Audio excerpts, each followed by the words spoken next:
Assalamualaikum, selamat pagi semuanya. Bertemu kembali bersama Bu Ita dalam program kesayangan kita, Belajar dari Rumah bersama Guruku. Apa kabar kalian semuanya? Semoga selalu sehat ya. Anak-anak, hari ini kita akan belajar materi kelas 4, tema 8, subtema 2. Tetapi sebelum belajar, marilah kita berdoa terlebih dahulu supaya apa yang kita pelajari hari ini bisa bermanfaat untuk kita semuanya.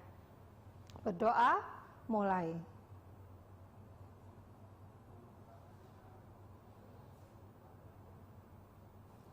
Selesai. Terima kasih anak-anak. Bagaimana? Tetap semangat ya. Hari ini Bu Ita akan mengajak kalian membahas materi teks fiksi, khususnya dengan legenda. Apa itu legenda? Kita akan bahas setelah ini. Nah, anak-anak, Bu Ita senang sekali hari ini bisa berjumpa dengan kalian semuanya.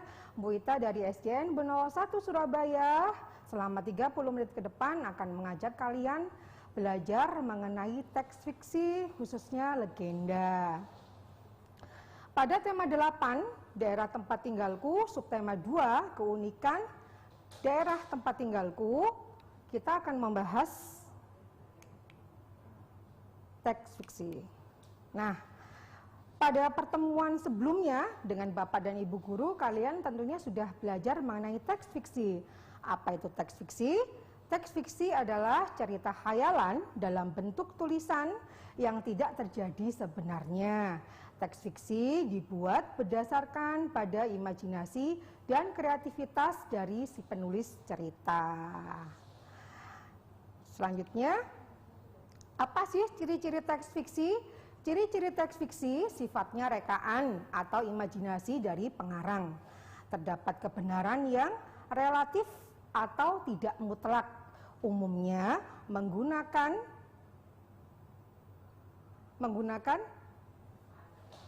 bahasa yang bersifat konotatif atau bukan sebenarnya. Nah, kemudian tidak memiliki sistematika yang baku, umumnya karya fiksi yang menyasar emosi atau perasaan pembaca, bukan pada logika. Lah yang terakhir adalah terdapat amanat atau pesan moral. Demikian ya. Lah itu sudah dibahas dengan Bapak dan Ibu Guru sebelum Bu Ita ya nak ya. Nah, kali ini Bu Ita akan mengulas sedikit jenis-jenis cerita fiksi. Cerita fiksi terdapat 4 jenis, yaitu yang pertama dongeng, kemudian novel, cerpen, dan roman. Dongeng sendiri dibagi menjadi 5, yaitu sage atau saga, mite atau mitos, legenda yang kita akan bahas hari ini, kemudian fabel dan cerita jenaka. Anak-anak, Bu Ita dari sekolah kemarin membawa buku-buku cerita yang akan Bu Ita perlihatkan pada kita semuanya. Di sini ada fabel, ada contoh-contoh buku fabel, ada contoh legenda. Ini ada asal-usul Danau Toba, kemudian ada fabel tentang Bebe si belalang yang sombong, kemudian ada fabel lagi kisah kolong, kemudian ada si kancil, ada kisah kelinci dengan babi, kemudian ada timun mas, ada lagi sang kuryang, kemudian ada lagi Roro Jonggrang, ada lagi keong mas, dan lain sebagainya. Anak-anak suka membaca? Kali ini Bu Ita berharap kalian lebih suka membaca karena membaca itu indah sekali. Nah, anak-anak, apa itu legenda? Legenda adalah cerita rakyat pada zaman dahulu yang mengisahkan riwayat terjadinya suatu tempat, kejadian alam, asal-usul benda, atau kejadian di suatu tempat. Nah, legenda sendiri ditokohi oleh manusia, walaupun ada kalanya memiliki sifat-sifat yang luar biasa dan seringkali juga dibantu oleh makhluk-makhluk ajaib. Legenda juga kerap kali dipandang sebagai sejarah tidak tertulis dan telah mengalami distorsi sehingga seringkali dapat jauh berbeda dengan cerita aslinya. Nah, sampai di sini kalian sudah memahami apa yang disebut dengan legenda? Ada yang masih bingung? Kalau masih bingung, kita akan bahas lebih jauh ya, supaya kita akan lebih memahami. Nah, sekarang kita akan belajar mengenai ciri-ciri legenda, anak-anak. Ciri-ciri legenda yang pertama itu yaitu dipercayai sebagai kejadian yang benar-benar terjadi nyata. Kemudian tokoh legenda biasanya manusia. Yang ketiga kemudian ciri legenda adalah mempunyai sifat keduniawian. Dan yang terakhir, ciri legenda adalah bersifat semi historis atau semi sejarah. Demikian ya. Nah, legenda dibedakan menjadi 4 kelompok anak-anak. Apa saja? Ada yang sudah tahu? Nah, 4 kelompok ini adalah legenda keagamaan. Kemudian yang kedua ada legenda alam gaib. Apa itu Bu legenda alam gaib? Kok saya baru dengar ya? Ya habis ini kita bahas ya. Kemudian yang ketiga adalah legenda perorangan anak-anak. Selanjutnya adalah legenda setempat. Membahas legenda, Bu Ita jadi ingat masa kecil Bu Ita anak-anak. Bu Ita punya seorang nenek yang gemar sekali membacakan dongeng sebelum tidur. Nah, waktu itu Bu Ita senang sekali. Setiap beliau mendongeng, Bu Ita selalu menantikannya. Seringkali Bu Ita didongengi tentang Sangkuriang, kemudian Danau Toba, dan lain-lain. Nah, kembali ke materi, sekarang kita akan membahas mengenai legenda keagamaan. Apa itu legenda keagamaan? Legenda keagamaan merupakan legenda orang-orang suci anak-anak. Misalnya Wali Songo. Umumnya legenda keagamaan terjadi pada masa lampau yang lebih kental dengan nilai religius. Terdapat panutan atau suri teladan yang baik dalam bidang keagamaan yang dapat mempengaruhi pola kehidupan masyarakat zaman dahulu yang belum mengetahui nilai agama. Contohnya apa, Bu? Nah, contohnya adalah legenda Wali Songo. Ada yang sudah pernah mendengar legenda dari Wali Songo? Siapa itu Wali Songo? Wali Songo merupakan tokoh agama Islam yang menyebarkan agama Islam di tanah Jawa, anak-anak, di Indonesia. Nah, untuk lebih lanjut, kita cut sebentar. Setelah selesai ini, kita akan bahas lebih lanjut. Tetap di layar televisi kalian, tetap belajar dari rumah bersama guruku. Halo anak-anak, bertemu kembali bersama Bu Ita dalam program Belajar dari Rumah bersama Guruku. Nah, anak-anak, kita akan lanjutkan kembali mengenai legenda dari legenda keagamaan. Yang Bu Ita contohkan tadi adalah legenda Wali Songo. Siapa Wali Songo? Wali Songo adalah tokoh penyebar agama Islam di Indonesia, khususnya di tanah Jawa.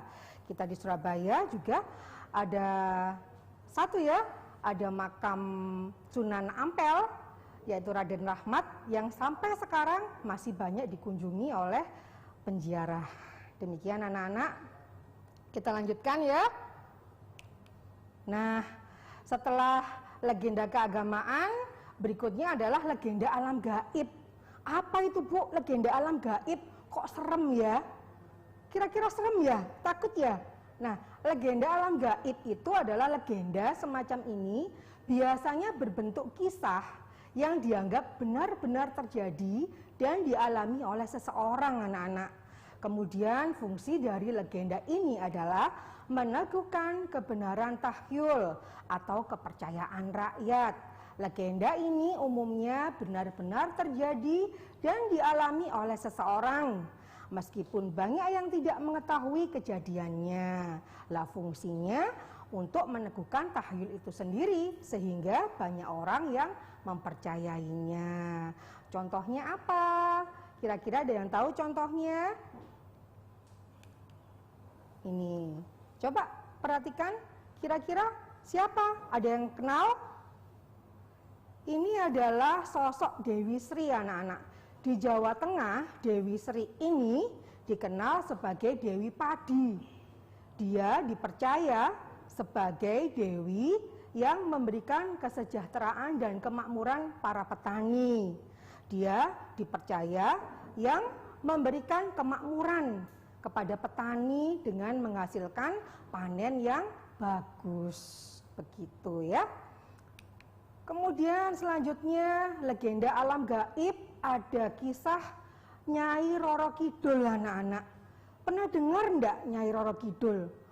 Bu Wita sendiri sih pernah dengar dan pernah melihat filmnya ya. Cukup membuat Bu Wita begidik ya. Lah, dia disosokkan sebagai seorang perempuan cantik, putri cantik yang mengenakan baju adat Jawa berwarna hijau, anak-anak. Biasanya mengendarai kereta kencana. Lah, beliau dipercaya sebagian besar masyarakat Jawa sebagai penguasa pantai selatan atau laut selatan. Begitu. Ada yang ditanyakan? Nah, lanjut dulu ya. Nah, sekarang adalah legenda perorangan. Jenis legenda ini berkaitan dengan cerita mengenai tokoh-tokoh tertentu yang dianggap oleh yang mempunyai cerita atau yang membuat cerita benar-benar terjadi. Adapun contohnya adalah legenda tokoh Panji Semirang, kisah Timun Mas, dan kisah Si Pitung. Kita lihat ya. Nah, ini dia sosok Si Pitung, sosok jawara dari Betawi yang bagi sebagian masyarakat Betawi dipercaya sebagai dewa penolong, anak-anak. Kenapa? Karena zaman itu, waktu ada Si Pitung itu adalah zaman penjajahan Belanda, di mana kolonial Belanda bertindak sewenang-wenang terhadap rakyat. Mereka merampas tanah rakyat, kemudian dikuasai. Tapi Si Pitung tidak tinggal diam. Dengan keahliannya silat, mereka membela rakyat-rakyat yang mengalami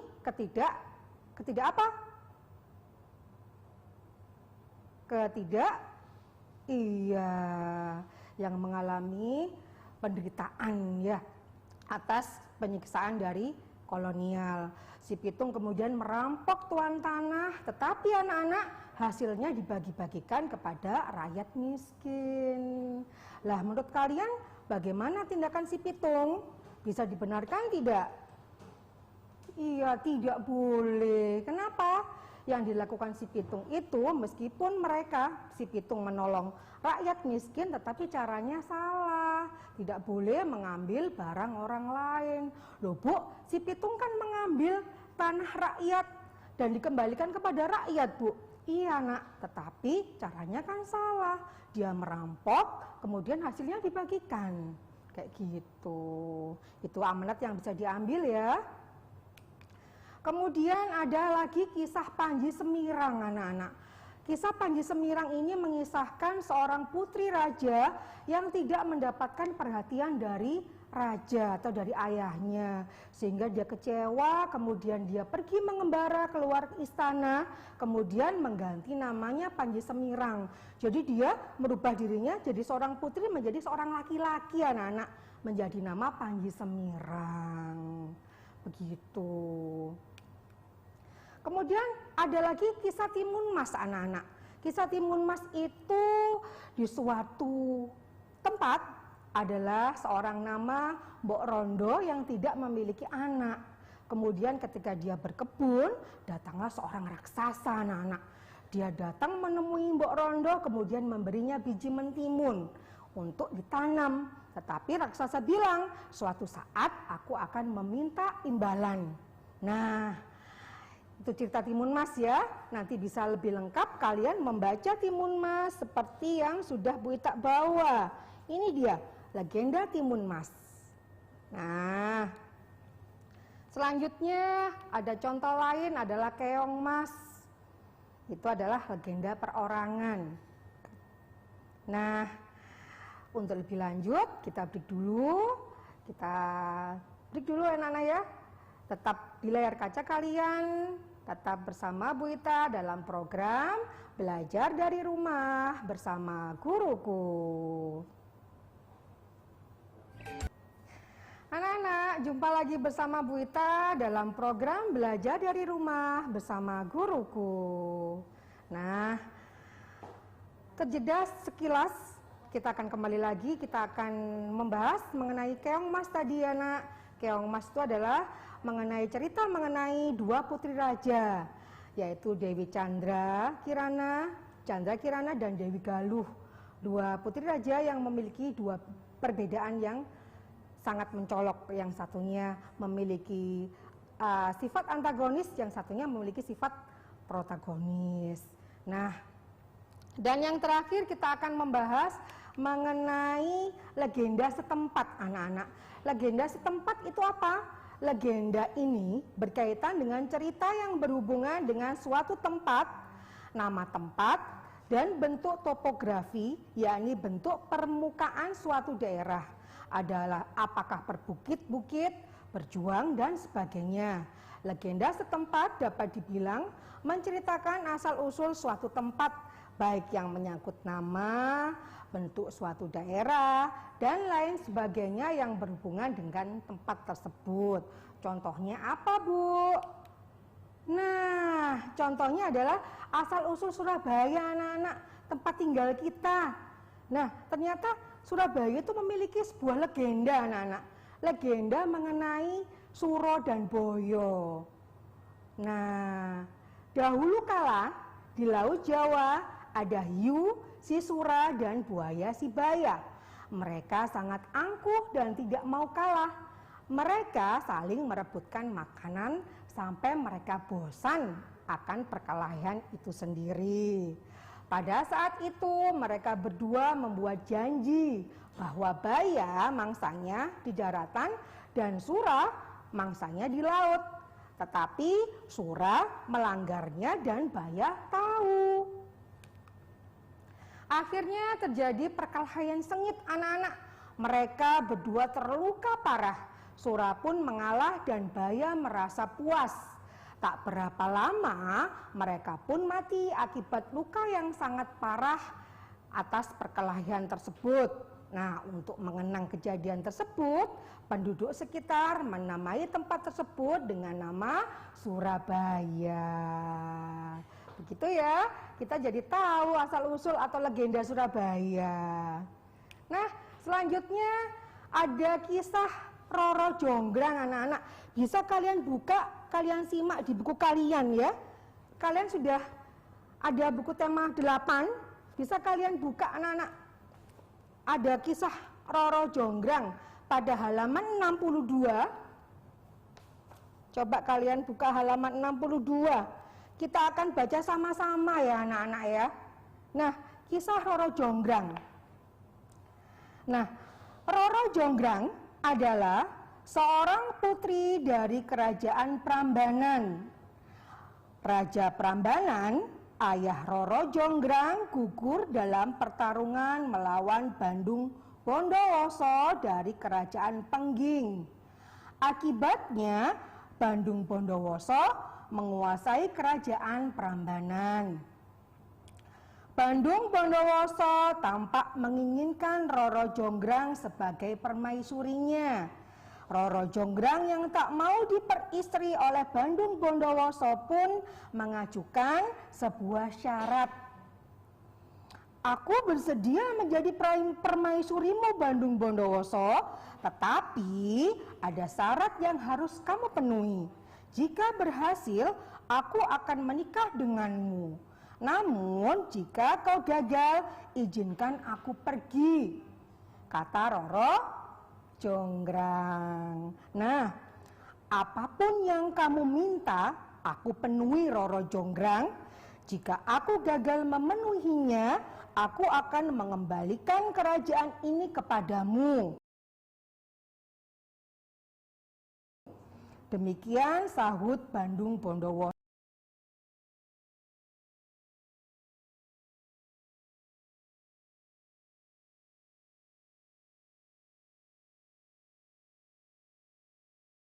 Angkuh.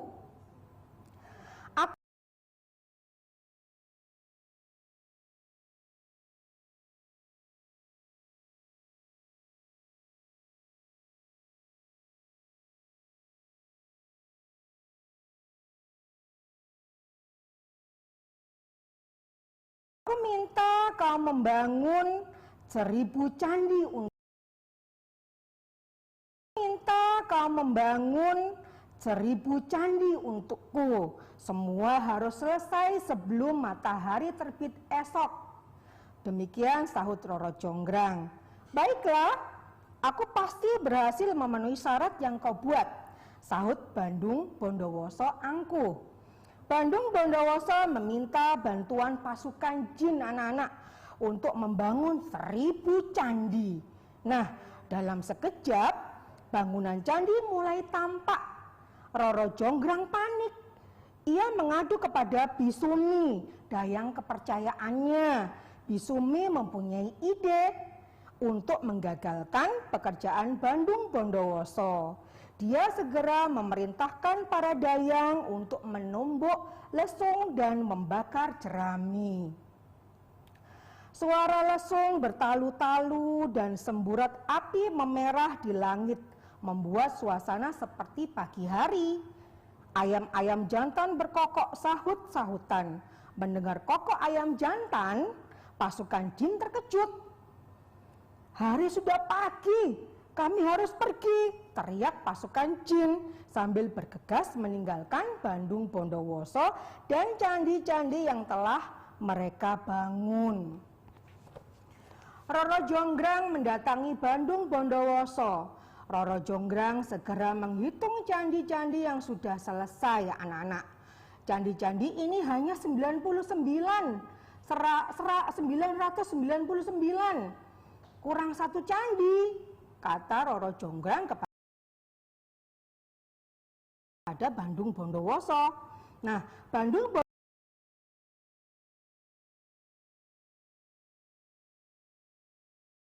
Bondowoso tidak percaya dengan perkataan Roro Jonggrang. Dia segera menghitung banyak candi dan ternyata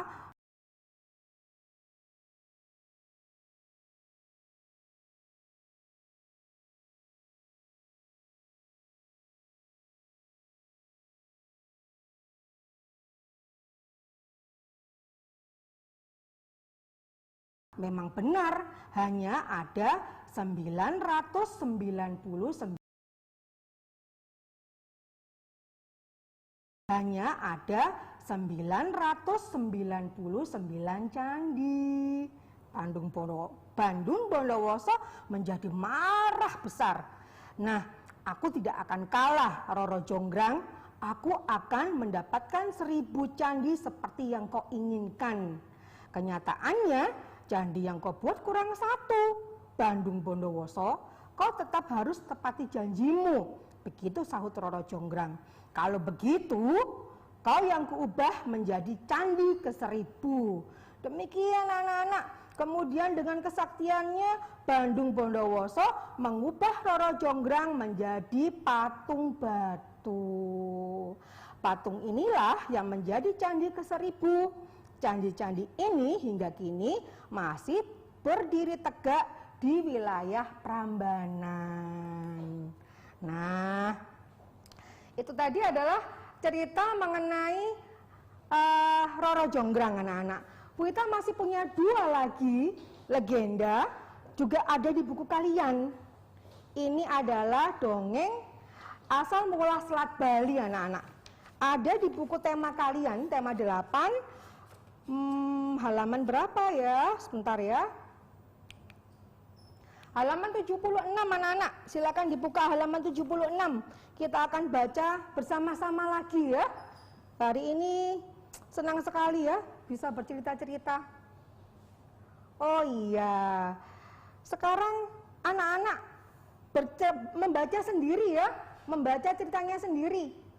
2 cerita tersebut tentang dongeng asal mula Selat Bali, kemudian pada halaman 91 ada legenda Kali Gajah Wong. Bisa kalian baca sendiri ya, karena mengingat keterbatasan waktu anak-anak ya. Nah, dari sini Bu Ita simpulkan kita tarik kesimpulan. Pelajaran kita hari ini adalah teks fiksi, yaitu adalah cerita yang berisi rekaan atau khayalan yang tidak berdasarkan kenyataan. Kemudian yang kedua, teks fiksi dibagi 4, yaitu dongeng, cerpen, novel, dan roman. Kemudian yang ketiga, dongeng lagi dibedakan menjadi 5, anak-anak. Sage, mite, legenda yang kita bahas hari ini, fabel, dan cerita jenaka. Lah, legenda itu apa? Legenda adalah cerita rakyat pada zaman dahulu yang mengisahkan riwayat terjadinya suatu tempat, kejadian alam, asal-usul benda, dan kejadian di suatu tempat. Legenda sendiri dibedakan menjadi 4, anak-anak. Yang pertama adalah legenda keagamaan, kemudian legenda alam gaib, legenda perorangan, dan legenda setempat. Nah, tiba di akhir penghujung pembelajaran kita hari ini. Bu Ita memberikan tugas kepada kalian, tidak banyak-banyak anak-anak, cukup 4 saja. Yang pertama, apa yang dimaksud dengan cerita fiksi? Kalian jelaskan. Yang kedua, apa saja jenis-jenis teks fiksi yang barusan kamu pelajari? Nah, kemudian yang ketiga adalah bagaimana pengertian legenda menurutmu? Jelaskan. Dan terakhir adalah legenda yang paling kamu sukai. Ceritakan ya, ditulis di buku tugas kalian.